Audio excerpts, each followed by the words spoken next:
will you be my, friend? Chapter 2. A Miraculous Ladybug Fanfiction written and narrated by Mira Rose. Artwork for the opening and thumbnail image by Only Miraculous Doodles on Instagram. You can find a link to their social media in the description box below. Lots of cute and fun art on there, so go check her out. Give them a follow, drop those likes. Now then, if you haven't heard the previous part of the story, you can find a link to that in the description box below. And if you'd like to support this channel, don't forget to drop a sub and smash that like button. Now then, if we are still listening, comment flowers. Please enjoy Will You Be My Friend, Part 2. Adrien aggressed. Despite his best efforts, Adrien couldn't ignore Nino's gaze. "What?" he asked, drawing the flowers to his face to refresh their smell in his nose. Nope, nuh-uh, dude. Nino crossed his arms. Not cool. What is? Did he want to smell the flowers too? Do you have selective hearing or something? Or has the water in your ears clogged up your brain as well? Water? I haven't gone swimming recently. Nino sighed, shaking his head. You really can't pick up on context clues, dude. Adrien mulled the comment over. Oh, was the ice cream a girl's day out? Should I not have asked? At least you're cute, Alia said, frowning at her phone as she sat on a park bench. You guys are strange. He pursed his lips and furrowed his eyebrows. What context did I miss, exactly? Nino and Alia exchanged glances, their eyebrows raised and expressions matching. You don't think there's anything strange about her giving you flowers? She asked. Who? Marinette? She gives me stuff all the time. He realized how that might come across poorly. I mean, so do I. You know, I make sure to treat her as well. That's what friends do, after all. Right? Then again, he and Nino didn't really do that. But he figured it was him saving up to spend his coins on Alia instead. Was it strange that he and Marinette had this back and forth doting on the other? Wasn't it just their thing? He felt his internal processor overheating and sighed, hoping the breath would cool him down. Why does it feel like you two know something I don't? Adrien asked, crossing his arms. Do we tell him? Nino said. Alia bumped hips with him. Don't you dare, she hissed. Come on, guys. Adrien felt a familiar foe tug underneath his eyes. Can we just... Dude, she asked you to be her boyfriend. Adrien stared as Alia all but tackled Nino as he spoke, but it wasn't the display that shocked him. What? No. He laughed it off. She asked me to be her friend. Oh, tricks and berries. Alia sighed into her hand. I've read Lady Noir fanfiction better written than this. Huh? You. She walked up and jabbed a finger into his chest. She asked you out, and you said you were already friends. So no ice cream for you. Suddenly, the flowers in his arms didn't smell so sweet.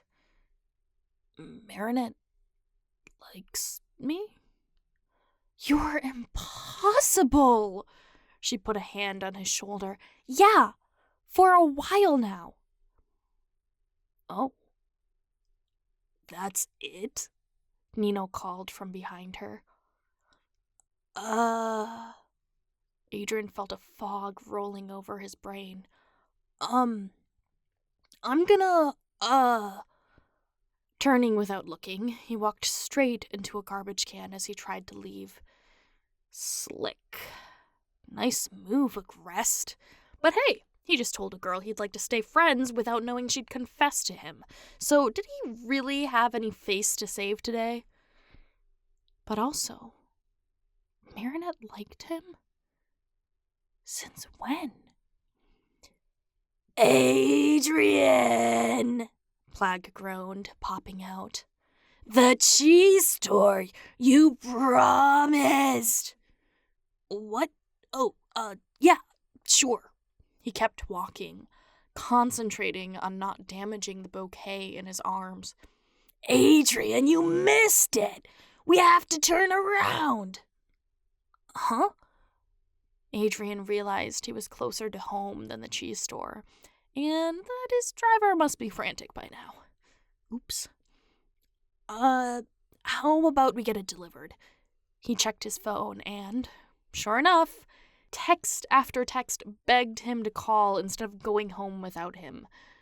He sighed, used Siri to voice text him, and kept walking. Moments later, the car turned around the corner and he got in, watching the last 2 blocks drag by in traffic before turning into the Agrest mansion grounds. Was this really necessary? Well, at least his driver hadn't heckled him over the flowers in his arms. 10 minutes later, he was at his desk replaying his afternoon with an oncoming headache, his body tired from the mental fatigue he put on himself. Adrien? He sat up at Natalie's call from the door. Yes? Your delivery is here. He pushed himself away from his desk, the wheels of his chair carrying him farther than he meant to go, and hurried over to find a box that went past her hips. Thankfully, she didn't press questions as to why Leon's cheese store would send over a box so big in the first place.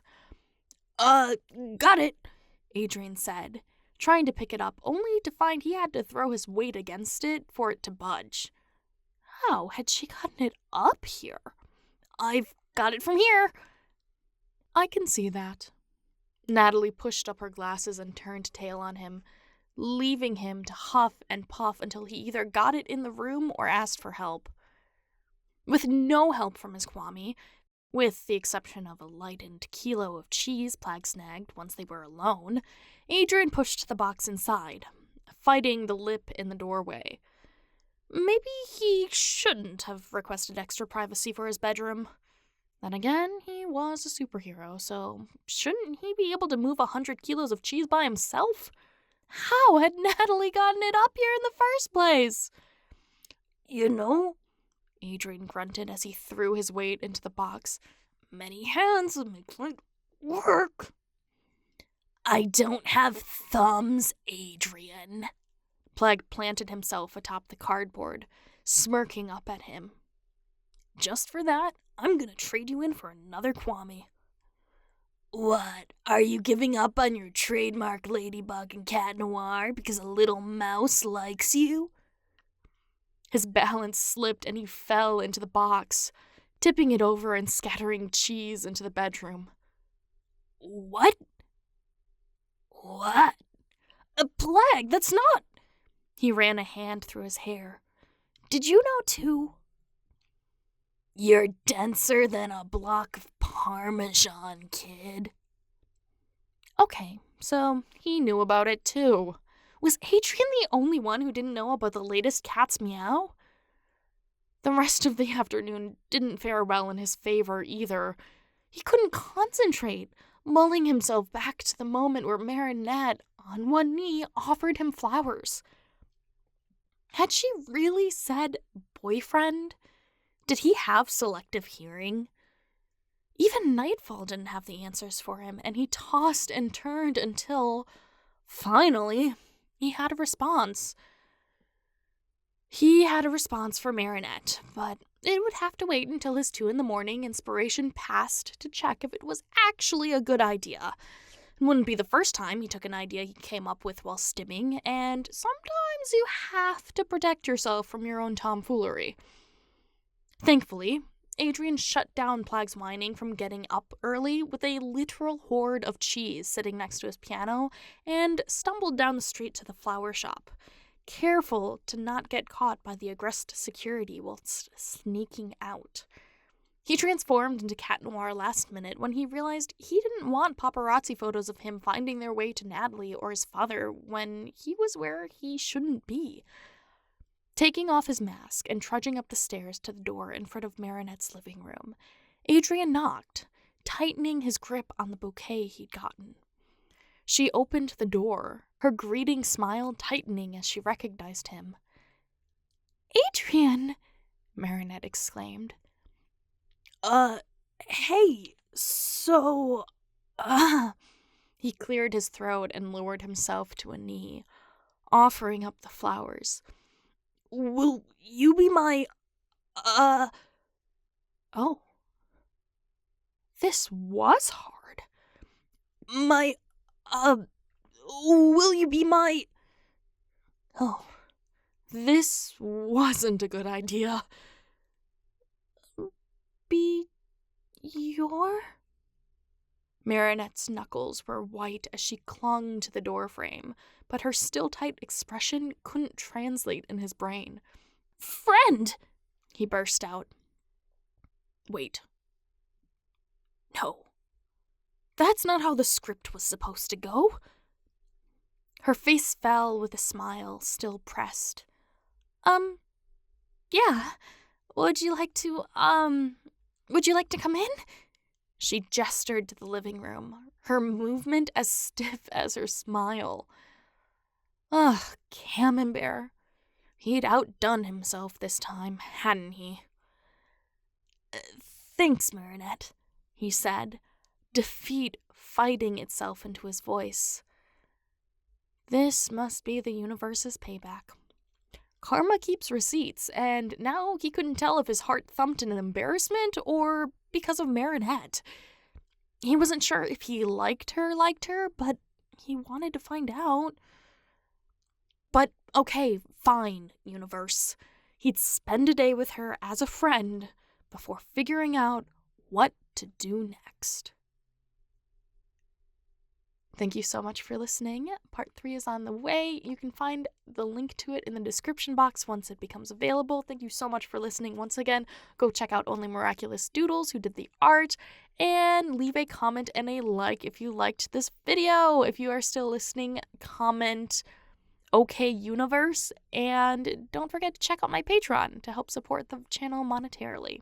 I will catch you in the next one. Bye!